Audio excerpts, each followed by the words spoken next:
Hi friends, how are you all? I'm Nupur. Welcome everybody to my YouTube channel, Nature at the Very Core of Science.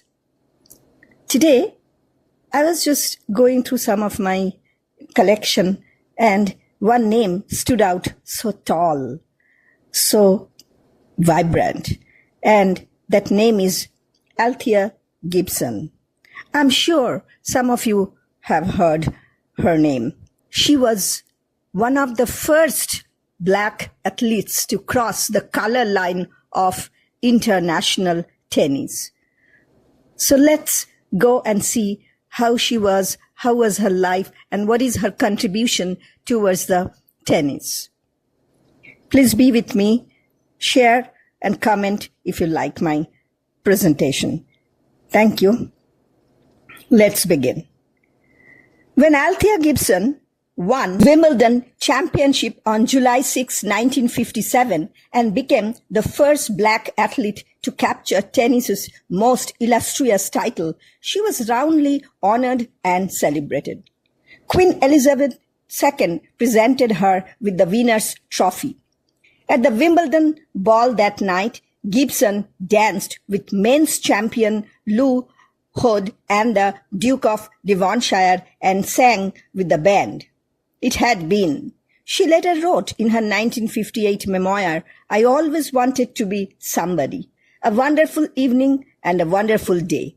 Any Wimbledon winner would have agreed. But Gibson's encounters with racism in and out of sports gave her special, if fleeting, satisfaction as she stood atop the tennis world. Born to sharecropper parents in South Carolina, Gibson's family moved to New York City's Harlem neighborhood by 1931. Growing up, Gibson had been open-minded about race. She loved to play all kinds of sports and wanted to compete against anyone to determine which player or team was the best, as described by this author in the 2023 biography, Serving Herself, the Life and Times of Althea Gibson. "I played with any kid on the block," Gibson told journalist Stan Hart for his 1985 book, Once a Champion, Legendary Tennis Stars Revisited. It didn't matter whether he was white, brown, black, or yellow. Others were less open-minded. The American Tennis Association, which exposed Gibson to the game as an adolescent, was founded in part because the United States Lawn Tennis Association did not allow African Americans to join its clubs and enter its tournaments. When Gibson beat a white opponent in 1942 to win her first tournament, she was pleased. "I can't deny that race made the victory all the sweeter to me," she wrote in her memoir. "It proved to my own satisfaction that I was not only as good as she was, I was better." Other memories were bitter.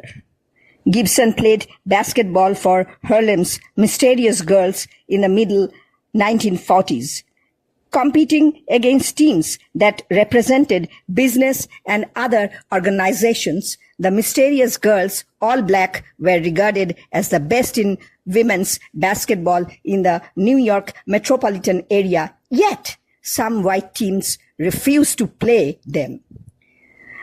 The experience of being a high achiever forced to grapple with racial restrictions was a recurring challenge for Gibson. She moved to Wilmington, North Carolina in 1946 to further develop as a tennis player and complete her high school education. Gibson captained Williston Industrial High School's girls basketball team, graduated in the top 10 of her class, and earned the number 1 ranking in the ATA. But during her time in North Carolina, Jim Crow laws forced her to sit apart from white people at the movies and on city buses. Wilmington's school system was segregated too.